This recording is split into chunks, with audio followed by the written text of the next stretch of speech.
শুধুমাত্র ইসরায়েলের বিরুদ্ধে আমাদের যুদ্ধ নয়, বরং প্রত্যেক জালেম সম্প্রদায়ের বিরুদ্ধে আমাদের যুদ্ধ।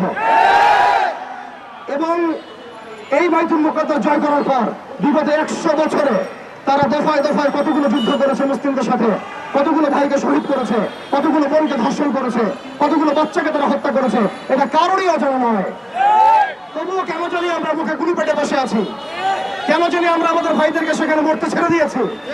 চারপাশে 22টার মতো রাষ্ট্র আছে, কেউ এক পা এগিয়ে আসে না। আমাদের ভাইরা রক্তাক্ত হলে তারা ত্রাণ ধরাতে চায়, আপনি রক্তের বদলে রক্ত কেন ছড়ান না?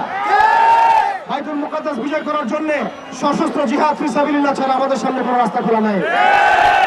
এই বিষয়টা হজম করতে হলে আমাদেরকে শুধুমাত্র ইসরায়েলের বিরুদ্ধাচরণ করলেই হবে না, বরং ইসরায়েলের সাথে যারাই তাকে সহযোগিতা করেছে সামরিকভাবে, অর্থনৈতিকভাবে, ব্যাংকিং সিস্টেম দিয়ে, ফাইন্যান্স দিয়ে, অস্ত্র দিয়ে, মিডিয়া দিয়ে, প্রযুক্তি দিয়ে,